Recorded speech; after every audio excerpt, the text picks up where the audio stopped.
Maharashtra superfast news चॅनलमध्ये आपले सहर्ष स्वागत आहे। खास सत्याची थार लेखणीची महाराष्ट्रातील ताज्या आणि वेगवान बातम्या पाहण्यासाठी आपल्या हक्काचे चॅनल शेअर करा, लाईक करा आणि सबस्क्राइब करा। धन्यवाद।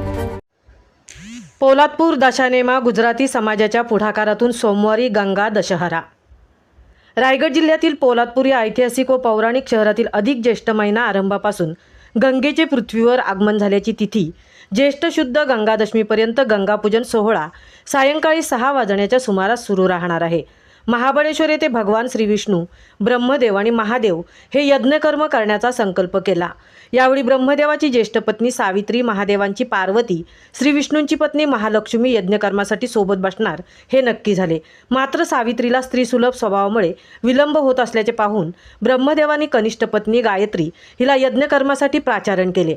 लहान सवत गायत्री यज्ञासमोर बसलेली पाहून विलंब झालेल्या सावित्रीला संताप आला। त्यानंतर सावित्रीने कनिष्ठ सवत गायत्रीला नाहीशी हो असा शाप दिल्याने ती जमिनीत अंतर्धान पावली आणि ब्रह्मदेव, विष्णू आणि महादेवानी सावित्रीला समजावून तिचा राग शांत करण्याचा प्रयत्न केला। सावित्रीने महादेव, विष्णू आणि ब्रह्मदेवाला स्त्रीरूप नदीसारखे असते ते समजून घेण्यासाठी तुम्ही कोयना, कृष्णा आणि वेण्णा नद्यांच्या स्वरूपात अनुभव घ्या असा शाप दिला। यावेळी विष्णू महादेवांनी सावित्रीला संतापावरता घेण्याची विनंती केली।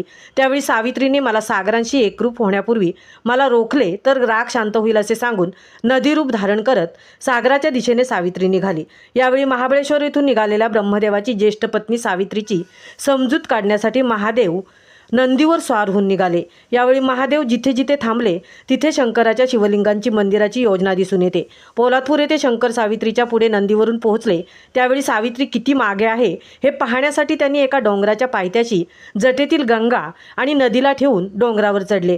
तेवढ्यात डोंगर आणि नदी गंगेच्या मधून सावित्री रौद्ररूप धारण करून वेगाने सवाद गावाकडे निघाली। त्यामुळे पोलादपूर येथील डोंगराला महादेवाचा डोंगर हे नाव पडले। तेथील शिवलिंगासमोर नंदी नसून तो पोलादपूर येथील गंगामाता घाटावर होता। 2005च्या महापुरात नंदी घाटाजवळच्या हत्तीडोहात वाहून गेला। दशानेमा गुजराती समाजाच्या पुढाकारातून येथे गंगामाता मंदिर व सभागृह उभारण्यात आले आहे। जवळच भाविकांनी सिद्धेश्वर शंकर मंदिर बांधले आहे। पोलादपूरच्या एका डोंगरावर श्री काळभैरवनाथ मंदिर आहे अशी काशी क्षेत्रासारखी पौराणिक योजना निर्माण झाली।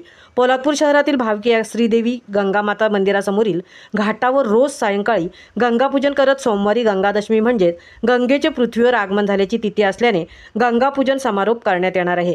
अखेरच्या दिवसापर्यंत भाविकांनी गंगापूजनाचा लाभ घेण्याचे आवाहन दशानेमा गुजराती समाजातर्फे करण्यात आले आहे। महाराष्ट्र सुपरफास्टसाठी धनराज गोपाळ सह तृप्ती भोईर, पोलादपूर।